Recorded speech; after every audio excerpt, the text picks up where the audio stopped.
All right, we're live just in time for a Dak airball. The guy looked like prime Kevin Garnett tonight, but the Bearcats get the rebound and they're going to hold on most likely. Let's knock on all the wood that we have surrounding us. But welcome into the post-game report, folks. 66-60. Wes Miller still fired up. We'll give Wes a golf clap. However, still a lot to be desired from this team. That's kind of what we say after all these games. By the way, the link is in the chat for those of you that are just tuning in. The link is in the chat. If you click on that, you can hop backstage and we will pop you in for some questions. Treat it like a radio style show. Is Cincinnati's going to improve to 11-5, 1-4 in the Big 12 and will no longer be in last place? That will solely belong to Colorado, but they got 20 seconds to finish off the Buffs. One stop, it's done. What's the line on this game, Houdini? Is anyone sweating? It could get dicey. What, it's 68, 62, 15 seconds. It was at 3.5, I think, when it closed. So, yeah, this could get dicey. It could be a real backdoor, half-quarter, three-pointer at the end of the regulation. That would be devastating. Yeah. I didn't take it. I'm not insane. You got to be a psychopath to take this UC team after what we've watched the last 4 games. As of now, it's starting to seem that way. I'm in full uniform. You can't see the bottom, but I also have the matching shorts right now. I needed a spark. And sometimes you got to get off the bench. No pun intended to the Chatterbox Sports Show. I was off the bench today, put on my jersey, and I'm ready to lead this team back to March. I'm all in. So sometimes you got to go back to move forward. Yeah. I don't know. We'll run that at some point. We might have to start using that audio for this team. Not reminiscent about ghosts.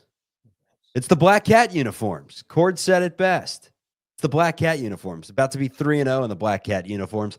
That'll do it. Bearcats are going to win. Let's run the intro video. Talk about a W. It is about damn time. A late one, a quick one, but the chat is in the link if you want to pop on the show. This is Chatterbox Bearcats. Yo, there's something beautiful about Bearcats basketball. High flying. Kenyon with a jam. Shot denying. Miles rejected. There's just an energy that comes with the Cats. A rich history built on toughness. And Mick Cronin looks like he wants a technical. A bring-your-own-lunch pail mentality. For a long time, UC was the hunted. And I felt that we couldn't lose. I think it's time the Bearcats do a little hunting of their own. Once y'all done with them, send them to me, man. You know what I mean? We can put them on the court. Keep that Bearcat thing going. I am fired up. Takes it all the way. Oh! It's going to be Little.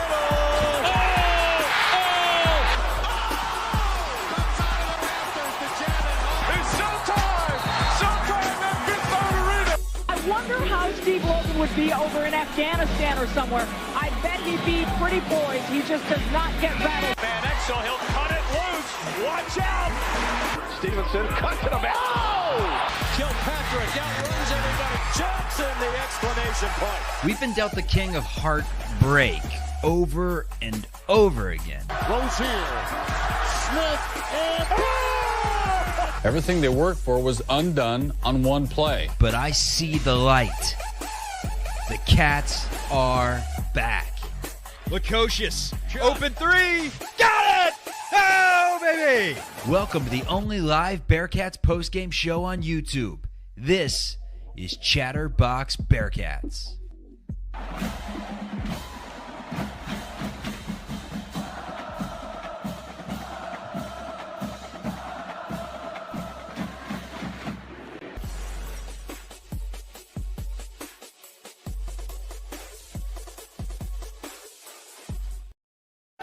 Woo! Happy New Year, everyone. The Cincinnati Bearcats have won their first sporting event in the Big 12 in 88 days. Nearly 3 months it took for Houdini and myself to hop on a post-game show and say we have won a Big 12 basketball game. Final score, Cincinnati goes into Colorado. They take down Tad Boyle and company. Lieutenant Tad Boyle, 68-62 Cincinnati to improve to 11-5 on the season, 1-4 in the conference. Cincinnati once again shooting the ball not a thing of beauty. 36% for the floor. They do step it up to 34% from deep. And the free throws, it's what saved the day, 76%. Storyline, Simas Lukosius breaks out of the slump, 16 points on 6 of 12 shooting, 3 of 8 from 3. Jizzle James does not break out of that slump, however, does hit some crucial free throws late to seal the deal. James had 5. Skillings had 10. Dylan Mitchell with 11. Day Thomas had 10. And then Arrington Page again gives the Cats some good minutes with 5 points and 3 rebounds off the bench. This is Chatterbox Bearcats. You can check out the show wherever you get your audio podcast the day after games and live on YouTube. Also, a new feature. We have the chat and the link in the chat right now on YouTube. So it's a call-in show. If you want to click on that link, you can join the show, and we will feature you and get a little Q&A going. Houdini, thoughts on the win? Wasn't a thing of beauty. I don't feel any better about this basketball team, but at the end of the day, we needed a win, man. I put on the full uniform to try and change the vibes. And for this Tuesday, very cold night, sleepy night in Colorado, Bearcats get a W. How we feeling, brother? This might be the first time in the history of me watching basketball that I actually came away from a Big 12 road win even more disgusted by this team. I mean, it was not good, dude. Like, Colorado has 2 of their starters out. 2 starters that aren't playing. Imagine if we played without 2 of our starters. What would have happened here? Listen, a win's a win. The one silver lining I saw was Simas seemed at the end of that game to get out of that stench that he's been throwing up. Finished 6 of 12 with 16 points. That's the one thing you could point to and be like, hey, maybe Simas got off of that, the way that he's been shooting the ball, got off that skid a little bit. But not great, dude. I mean, come on. Colorado's going to finish in the bottom 2 or 3 in the Big 12. Colorado Let sucks. this thing slip away. They're not good. They're not good at all, man. Like, they're awful. I was watching the first half and felt bad for anyone that cheers on Colorado basketball this year, at least this rendition of them without 2 of their starters. I will say this, a star was born and bang got Dak. 7 of 13 from the floor for Colorado. He had 19 points. We very rarely talk about the opposition on this show. It's just a 40-minute vent session about Bearcats and Bearcats only. We didn't even talk about Hunter Dickinson. We didn't say his name once on the last show. We didn't even say Flory Badunga's name once. We don't talk about the opposition, but Dak was a huge storyline in this game. 19 points, 8 rebounds, was knocking down threes. This is a guy that averages 5 points per game. Only a sophomore, but I'll tell you what, he broke out in a big way and looked pretty good with Bandago guarding him at times. So let's start there. Aziz Bandago, 4 points, 10 rebounds, 5 of them offensively. But I don't think I've ever seen a more frustrating Bearcat player in my life to watch offensively. I mean, take away maybe Biggie McLean and David Narsuk and a small list of characters. I mean, it's tough to watch. And they've run a lot of the offense through him, it seems like. It really is tough. And shout out to Bangot Dak, because that looked like Aziz Bandago at Utah Valley. Like, he had 8 blocks, 19 points. He was hitting threes, making free throws. I mean, Wes might have to dig deep in the portal this year to get him if he's coaching this basketball team next year, because he looked awesome.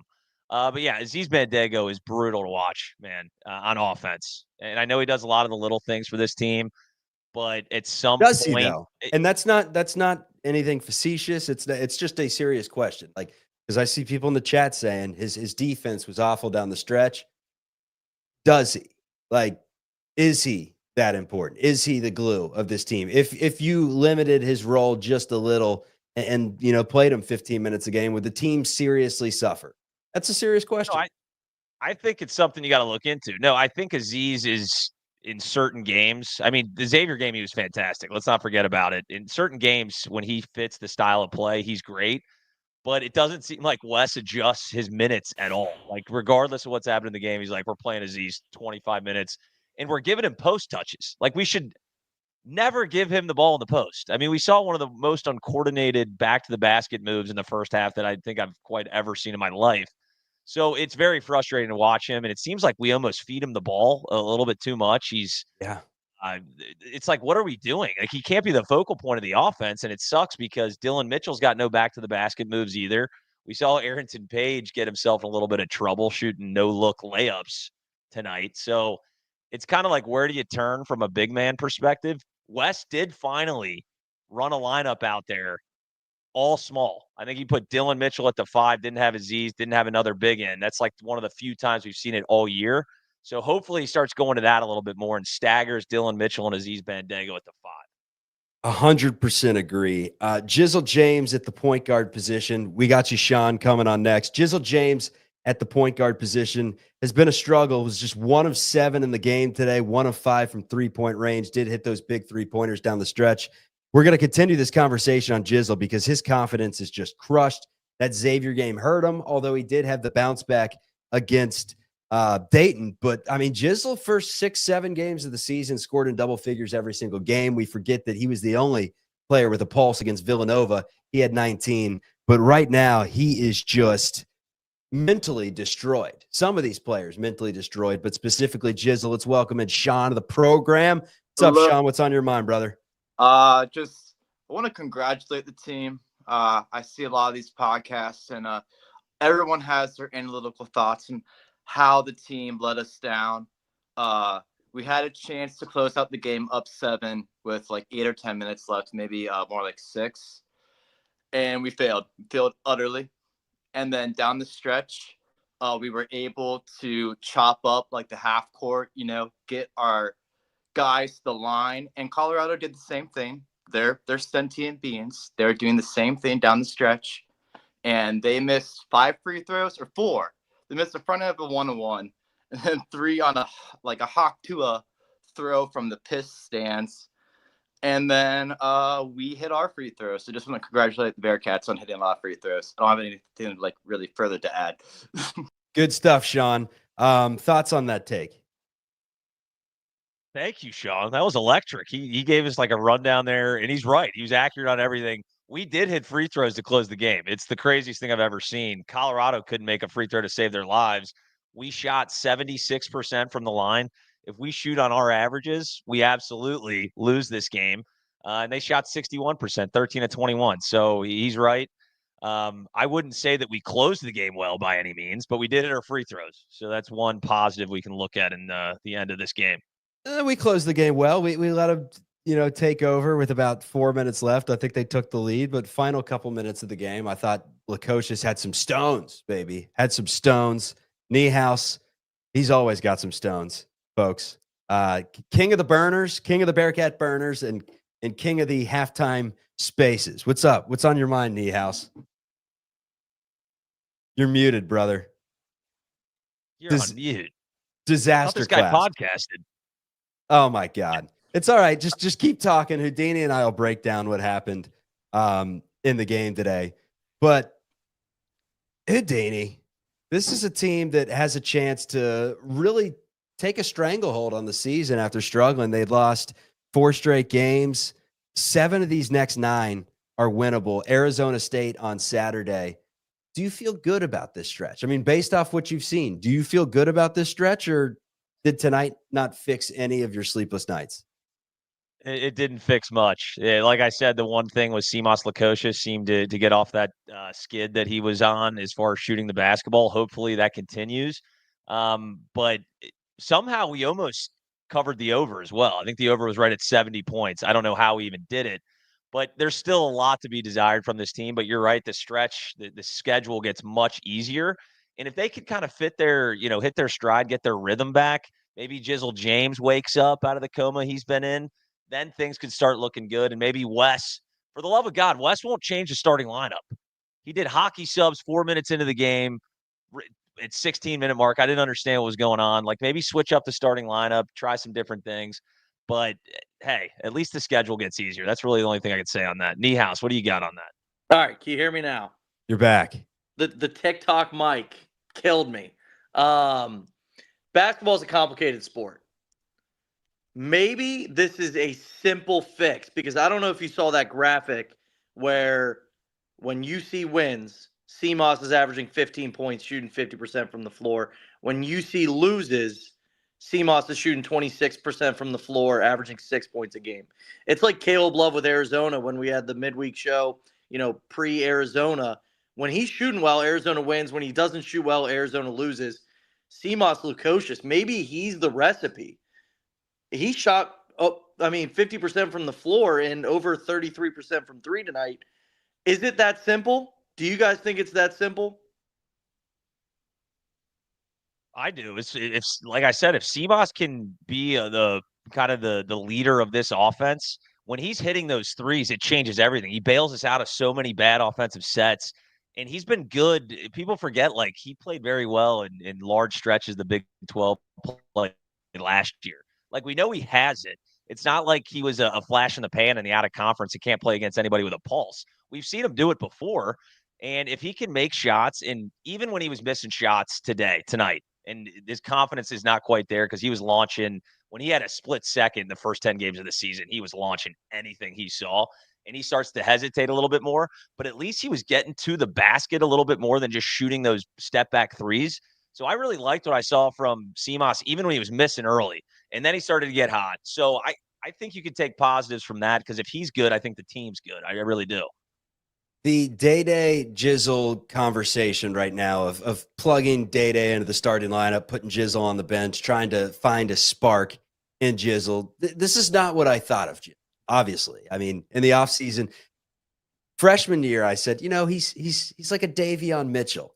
And then I decided to up the ante. I said, forget Davion Mitchell, John Moran. Boy, do I look like an idiot. Boy, one of the coldest takes you will ever see. James has struggled again. It's crazy because with his dad being a Hall of Fame running back, and you saw just the toughness of him from a freshman and the fearlessness, I didn't think that most of his struggles his sophomore season would come from strictly confidence.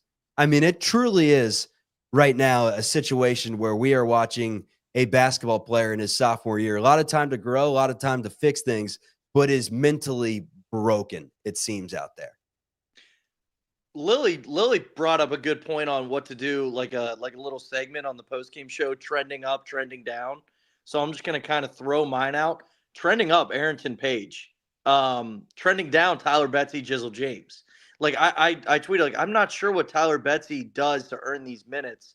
I'm not saying Rayvon's the answer. Everybody points to Rayvon. Like, we can't shoot the ball, and I don't think Rayvon I don't think he can shoot. So it's not like you throw Rayvon out there and that's the answer. But some of these guys, man, I don't know what they're doing to earn these minutes. I feel like Day-Day plays super hard, and he gives us something. Whereas Jizzle, thank goodness he knocked down those free throws. That's all you can say he's done for us this year, is he's had 2 big games knocking down free throws late. But got to see more from him. Seamoss, thankfully, he's trending up right now with this game. Needed that from him. But, hey, I'll hang up and listen and let you guys add some other people onto the show. But, yeah, no, I got to say, I like what I saw from Arrington Page. Betsy's a nothing for me out there. He's got to show us something, right? I mean, I know he's a freshman. Maybe I'm being too tough on him. Good stuff. Thanks, Nick. Dialed in there, Niehaus. Jizzle, though. It comes back to Wes saying that Jizzle is an everyday guy in practice. He brings it nonstop, 100%, pedal to the metal, defends. He's the guy that he says, I'm not worried about Jizzle, right? I'm not worried about Jizzle. He sees him a lot more than we do in practice, and he is willing Jizzle's way out of a slump, essentially. He says, you're getting out of this thing. I don't care if it happens against Utah at Fifth Third Arena in a month or whenever that is. You are getting out of this slump because we see it every single day in practice. Like, there's no way that the Monstars found this guy and stole his talent. There's absolutely no way. You know, he didn't have Calvin Cambridge's shoes last season and bust out of the soles 7 games into this season. Like, the dude can still play basketball. It's all up here. It's all up here.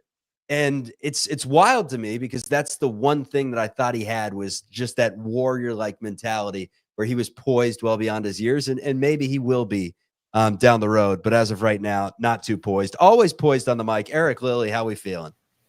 Oh, man.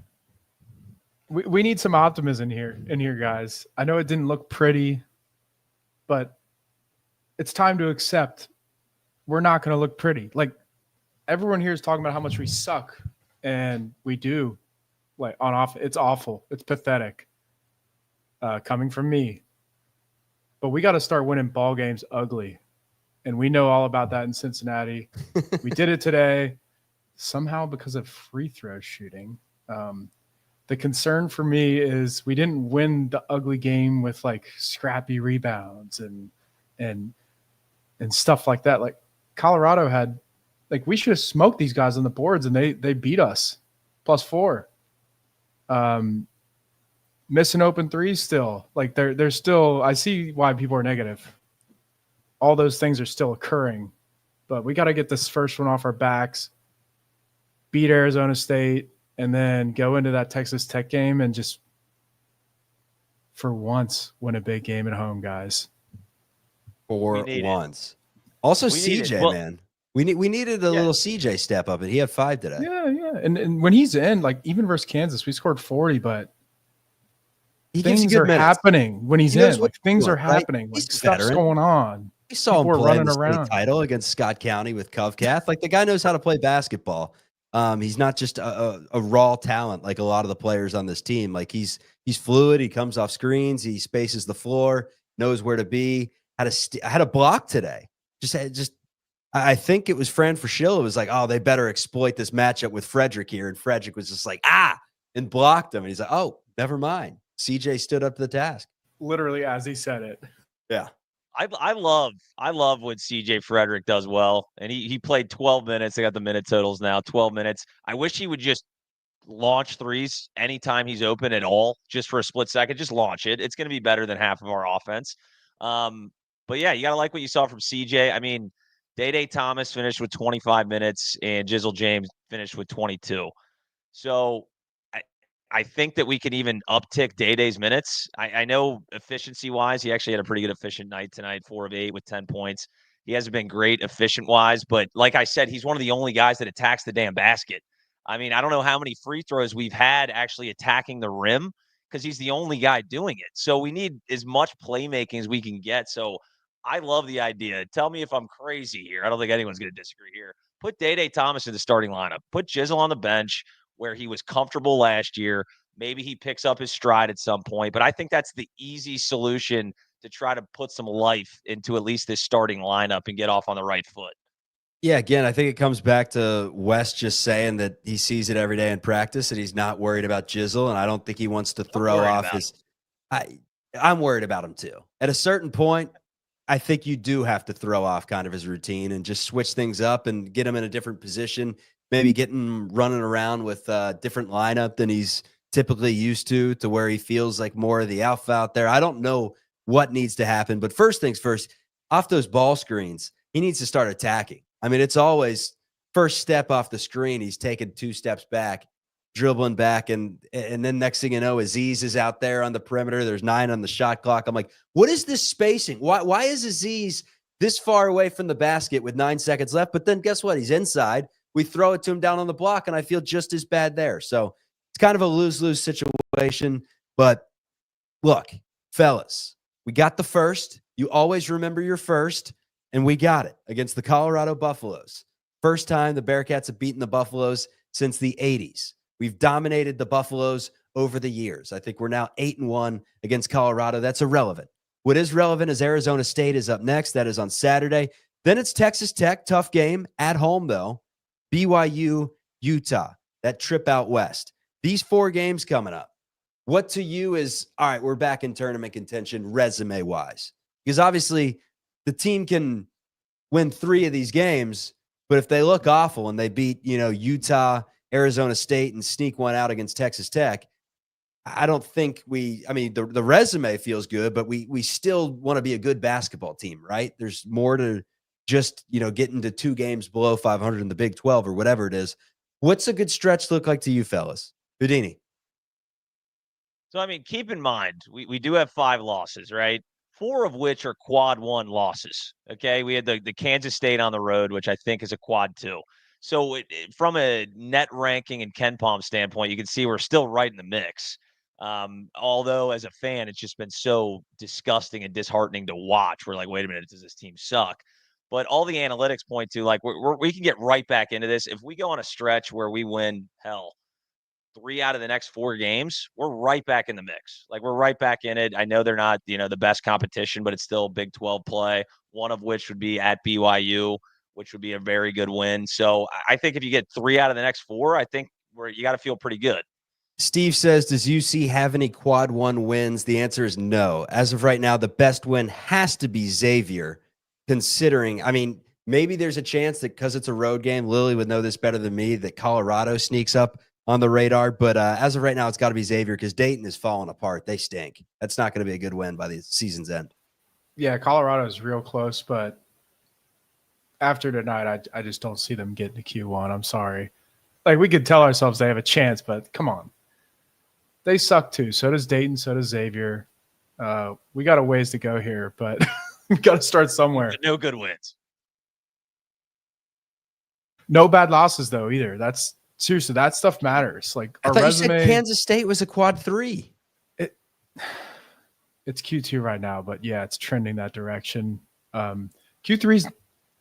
I mentioned this last if you want to look at Texas 2024, they had a Q3 loss last year and got a 7 seed, and they didn't have a statement win at all. We just need to win games, guys. Like, so that's the thing. I think I might stop schedule watching for a week or two here. Texas Tech is our chance for our first Q1 win of the season on Tuesday. All right, we'll take it, man. Last thing I wanted to bring up is the last couple of shows. It's a reactionary show, and after every single game where the Bearcats just consistently lose, the pitchforks are sharp, right? I'm the lead barbarian taking everyone to the gate saying, get Wes! Get him, everyone! I want to give props to Wes today. Coached his ass off, had the guys at least ready to play from an energy standpoint, especially early.